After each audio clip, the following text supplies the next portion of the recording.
So hello प्यारे साथियों, कैसे हैं आप लोग। आई होप आप लोग मस्त होंगे। तो प्यारे साथियों, आज के जो क्लास होने वाला है साइंस यानी विज्ञान में होने वाला है, जिसमें चैप्टर का नाम है आपका प्राकृतिक संसाधनों का प्रबंधन। ठीक है, इसमें जितने भी मैं क्वेश्चन करवाऊंगा आपको बिल्कुल वीवीआई है, और हर साल इसमें से प्रश्न जो है पूछे जाते हैं। जितने भी, चलिए वीडियो में बने रहिएगा, और जितने भी मैं प्रश्न करवाऊंगा बिल्कुल सब के सब ऑब्जेक्टिव प्रश्न आपको रहेंगे। ठीक है, चलिए हम प्रश्न को शुरू करते हैं।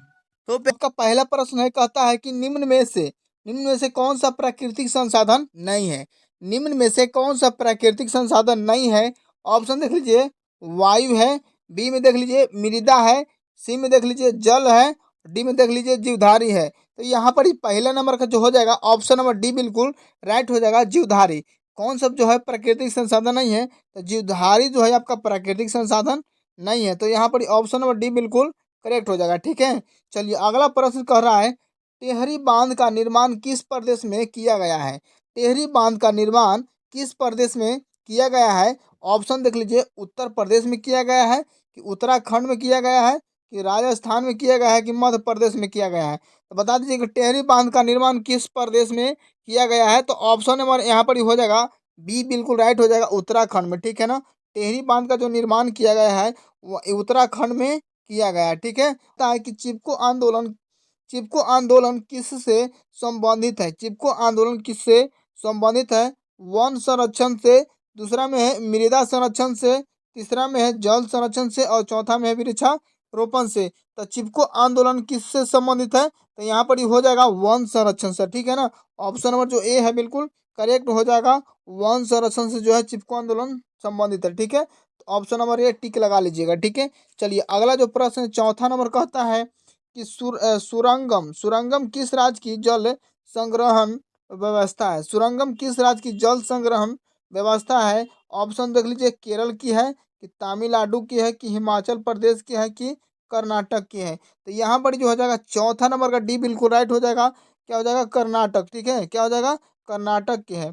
याद रख लीजिएगा कि सुरंगम जो है जल संग्रहण कहाँ की व्यवस्था है, तो कर्नाटक की है। ठीक है, कि कौन अजैव निम्नीकरण कचरा है। कौन अजैव निम्नीकरण कचरा है। ऑप्शन देख लीजिए, टिश्यू पेपर है, कि केले का छिलका है, कि थर्मोकॉल है, कि इनमें से सभी। तो यहाँ पर जो हो जाएगा प्यारे साथियों, पांचवा नंबर का क्या हो जाएगा, यहाँ पर थर्मोकॉल हो जाएगा। सी बिल्कुल राइट हो जाएगा। ठीक है ना, थर्मोकॉल। याद रख लीजिएगा कि जो थर्मोकॉल जो है आपका अजैव निम्नीकरण कचरा है। ठीक है ना, अजैव निम्नीकरण कचरा कौन है, थर्मोकॉल। ठीक है, चलिए अगला प्रश्न देखते हैं। प्रश्न देखिए, कह रहा है कि जैव विविधता का विशिष्ट स्थल है। जैव विविधता का विशिष्ट स्थल है। ऑप्शन देख लीजिए, पहला में फसल है, और दूसरा में है नदी तट है, तीसरा में है समुद्र तट है, और चौथा में है वन है। तो यहाँ पर जैव विविधता का विशिष्ट स्थल कौन है। तो ऑप्शन नंबर जो हो जाएगा छठा का डी बिल्कुल करेक्ट हो जाएगा। क्या हो जाएगा, वन है। ठीक है ना, क्या हो जाएगा, वन जो है आपका जैव विविधता का विशिष्ट स्थल है। ठीक है, चलिए अब सातवां नंबर प्रश्न देखते हैं। कहता है में जल संग्रहण स्थान को कहा जाता है। कर्नाटक में जल संग्रहण स्थान को कहा जाता है। ऑप्शन देख लीजिए, एरिस कहा जाता है, कि सुरंगम कहा जाता है, कि आहार कहा जाता है, कि कट्टा कहा जाता है। कर्नाटक में जल संग्रहण स्थान को क्या कहते हैं, तो कट्टा कहते हैं। क्या कहते हैं, कट्टा कहते हैं। याद रख लीजिएगा, सातवां नंबर का डी बिल्कुल राइट हो जाएगा, कट्टा। ठीक है, कट्टा कहते हैं। चलिए, तो यहाँ पर डी बिल्कुल राइट मार लीजिएगा। अगला प्रश्न कहता है, पृथ्वी पर ऊर्जा का मुख्य स्रोत क्या है। पृथ्वी पर ऊर्जा का मुख्य स्रोत क्या है। ऑप्शन देख लीजिए, कोयला है, कि सूर्य है, कि पानी है, कि लकड़ी है। तो यहाँ पर देखिए, पृथ्वी पर जो ऊर्जा का मुख्य स्रोत है प्यारे साथियों, तो यहाँ पर जो बी बिल्कुल राइट हो जाएगा, सूर्य जो है वो पृथ्वी पर ऊर्जा का मुख्य स्रोत है। ठीक है, अगला प्रश्न जो नौवां कर रहा है कि टिहरी बांध परियोजना का निर्माण किस प्रदेश में किया गया। टिहरी बांध परियोजना का निर्माण किस प्रदेश में किया गया। उत्तर प्रदेश में किया गया, कि उत्तराखंड में किया गया, कि राजस्थान में किया गया, कि मध्य प्रदेश में किया गया। तो यहाँ पर जो टिहरी बांध परियोजना का निर्माण जो है कौन से देश में किया गया था। तो बी हो जाएगा राइट, उत्तराखंड में। ठीक है ना, उत्तराखंड में किया गया है। ठीक है, तो बी यहाँ पर ही राइट हो जाएंगे। चलिए अगला प्रश्न देखते हैं हम लोग। प्रश्न का राइट डॉट डॉट यानी खाली स्थान है। वन संपदा का एक उदाहरण है। वन संपदा का एक उदाहरण है, मिट्टी है, कि लकड़ी है, कि तांबा है, कि एल्युमिनियम है। तो वन संपदा का एक उदाहरण क्या है। तो यहाँ पर 10वां नंबर का हो जाएगा बी बिल्कुल राइट हो जाएगा, लकड़ी। लकड़ी जो है वन संपदा का एक उदाहरण है। याद रख लीजिएगा, लकड़ी जो है वन संपदा का एक उदाहरण है। ठीक है, चलिए 11 नंबर प्रश्न को हम लोग देखेंगे। कह रहा है 11 नंबर प्रश्न, निम्नांकित में कौन जैव अनिम्नीकरण पदार्थ है? निम्नांकित में कौन जैव अनिम्नीकरण पदार्थ है? तो डीडीटी है, कि कागज है, कि वाहित मल है, कि इनमें से कोई नहीं। तो 11 नंबर का ए बिल्कुल राइट हो जाएगा। यहाँ पर डीडीटी हो जाएगा, ठीक है ना। क्या हो जाएगा आपका? डीडीटी। याद रख लीजिएगा कि डीडीटी जो अजैव निम्नीकरण पदार्थ है, ठीक है। जलचय कहलाता है, संचयन वर्षा जल का संचयन कहलाता है। ऑप्शन देख लीजिए, जल प्रदूषण कहलाता है, कि जल संशोधन कहलाता है, कि जल संचय कहलाता है, संचयन कहलाता है, कि भूमिगत का परिपूर्ण कहलाता है। तो यहाँ पर 12 नंबर का बताइए जल्दी, कि वर्षा जल का संचयन क्या कहलाता है? तो वर्षा जल का संचयन कहलाता है भूमिगत जल का परिपूर्ण, भूमिगत जल का परिपूर्ण कहलाता है, ठीक है। तो डी मार लीजिएगा आप लोग, सही, ठीक है। चलिए अगला प्रश्न को देखेंगे हम लोग। तो साथियों यहाँ पर जो है 13 नंबर का रहा है कि वन संपदा का एक उदाहरण है। वन संपदा का एक उदाहरण है, तो मिट्टी है, जल है, कि लकड़ी है, कि इनमें से कोई नहीं।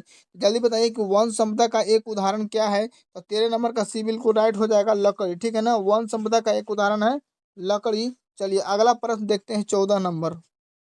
14 नंबर प्रश्न कर रहा है, निम्न में से कौन सा जैव अनिम्नीकरण प्रदूषक है? कि निम्न में से कौन सा जैव अनिम्नीकरण प्रदूषक है?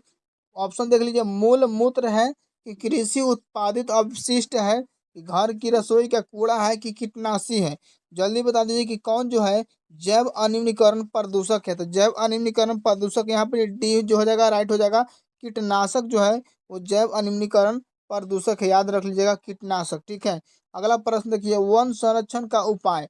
वन संरक्षण का उपाय ऑप्शन देख लीजिए क्या है?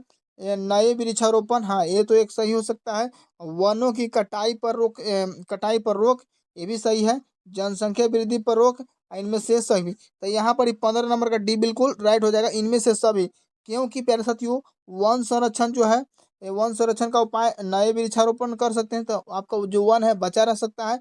आप वनों की कटाई पर रोकेंगे तो आप लोग जो है वन बचा रहेगा। और जनसंख्या पर वृद्धि कीजिएगा तभी वन बचा रहेगा, क्योंकि जनसंख्या बढ़ेगा तो घर बनाने के लिए जगह चाहिए, और जगह चाहिए तो पेड़ कटेगा ना। तो यहाँ पर इनमें से सभी हो जाएगा, ठीक है। Option number D. बड़े बड़े बांधों से होता है, बड़े बड़े बांधों से होता है, सूखा होता है, कि वनों का विकास होता है, कि भूखमरी होता है, कि सिंचाई की व्यवस्था होता है। तो बड़ा बड़ा अगर बांध बना दीजिएगा तो क्या हो जाएगा? यहाँ पर ही सिंचाई की व्यवस्था बढ़ेगा, ठीक है ना। अगर मान लिया जाए कि सुखाड़ पड़ने लगा, तो वहाँ पर जो आपको उसको सिंचाई कर सकते हैं, ठीक है ना। वो फसल की वहाँ पर ही फसल की सिंचाई उससे कर सकते हैं, बांध बनाने से फायदा होता है, ठीक है। तो ऑप्शन नंबर डी बिल्कुल राइट हो जाएगा। चिपको आंदोलन किस वर्ष प्रारंभ हुआ था? चिपको आंदोलन किस वर्ष प्रारंभ हुआ था? ऑप्शन देख लीजिए, 1970 ईस्वी में हुआ था, कि 1980 ईस्वी में हुआ था, कि 1985 ईस्वी में हुआ था, कि 1990 ईस्वी में हुआ था।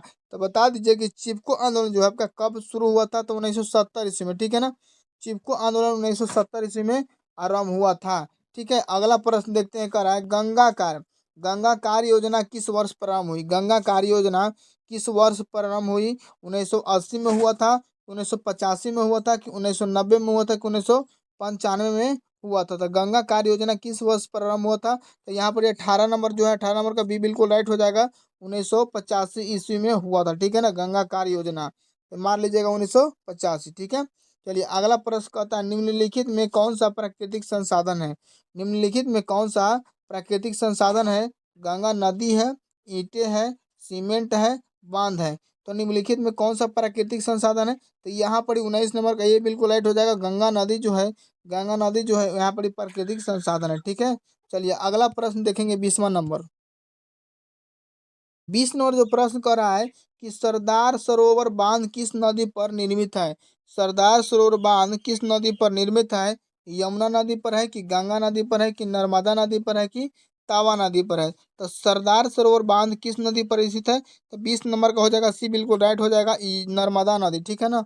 नर्मदा नदी पर सरदार सरोवर बांध स्थित है, ठीक है। स्वच्छ जल का पीएच मान कितना होता है? यानी जल का पीएच मान जो है हम लोग पीते हैं वो कितना होता है? तो 21 नंबर का ये बिल्कुल राइट हो जाएगा, 7 होता है, ठीक है ना। जल का पीएच मान कितना से होता है? 7 होता है। इस 7 से कम नहीं होता है, ना 7 से ज्यादा होता है, ना 0 के बराबर होता है, ठीक है ना, 7 होता है, ठीक। 22 नंबर प्रश्न को देखिए, कोलीफार्म है, कोलीफार्म है क्या है? कोलीफार्म क्या है भाई? तो वायरस है, कि जीवाणु है कि कवक है कि कोई नहीं। तो देखिए कोलीफार्म जो है यहाँ पर बी बिल्कुल राइट हो जाएगा, जीवाणु है, याद रख लीजिएगा कोलीफार्म जो है जीवाणु है, ठीक है ना। तो ऑप्शन नंबर बी करेक्ट हो जाएगा, ठीक है। अगला प्रश्न देखिएगा, कह रहा है 23वां नंबर, कोलीफार्म किसका समूह है?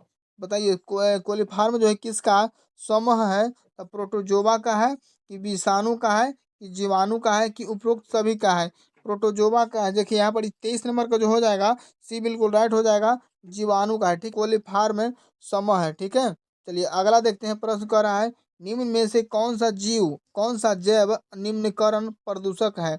जैव निम्नीकरण प्रदूषक कौन है? प्लास्टिक है, कृषि उत्पादित अपशिष्ट है कि कीटनाशी है कि कीड़ानाशी है कि कीटनाशी है?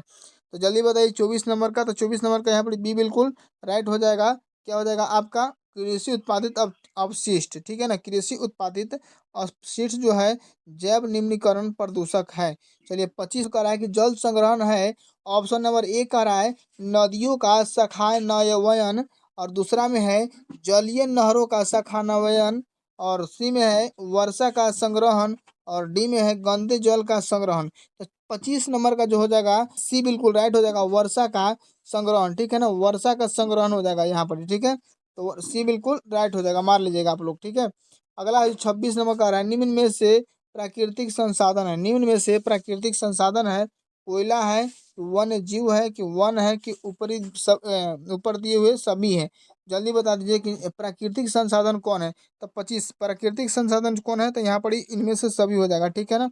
क्या हो जाएगा? इनमें से सभी। तो ऑप्शन नंबर डी बिल्कुल करेक्ट हो जाएगा, ठीक है। चलिए अगला प्रश्न जो है आपका कहता पर जो है आपका कह रहा है भारत के किस प्रदेश में नहर सिंचाई परियोजना को कल्लह के नाम से पुकारा जाता है? कल्लह के नाम से नहर सिंचाई योजना को कल्लह के नाम से कहाँ पुकारा जाता है? तो हरियाणा में पुकारा जाता है, पंजाब में पुकारा जाता है कि हिमाचल प्रदेश में पुकारा जाता है कि मध्य प्रदेश में पुकारा जाता है? तो 27 नंबर का यहाँ पर सी हो जाएगा, बिल्कुल करेक्ट हो जाएगा। क्या हो जाएगा? हिमाचल प्रदेश। हिमाचल प्रदेश में नहर सिंचाई को कल्लह के नाम से हम लोग जानते हैं, ठीक है। चलिए अगला प्रश्न देखेंगे 28वां। 28वां नंबर प्रश्न करा है हमें निम्नलिखित वस्तुओं दिखाई देती है। हमें निम्नलिखित वस्तुएं दिखाई देती है, इनमें से कौन सी प्राकृतिक संसाधन नहीं है? ऑप्शन नंबर देख लीजिए, बिखरा हुआ कचरा, बी में दे रखा है जल, सी में दे रखा है बिल्ली, और डी में देख रखा है आम का वृक्ष। तो हमें निम्नलिखित में से कौन सा जो है वस्तु दिखाई देती है? तो यहाँ पर 28 नंबर का ए बिल्कुल राइट हो जाएगा, बिखरा हुआ कचरा, ठीक है ना। हम लोग को बहुत ज्यादा दिखाई देता है, ठीक है। तो ऑप्शन नंबर ए मार लीजिएगा आप लोग, ए, ठीक है। चलिए अब करते हैं प्यारे साथियों, आप लोगों को मेरा जीडी क्लास पसंद आया होगा। अगर पसंद आया होगा तो चैनल को सब्सक्राइब करके वीडियो को लाइक शेयर जरूर कर दें। जय हिंद।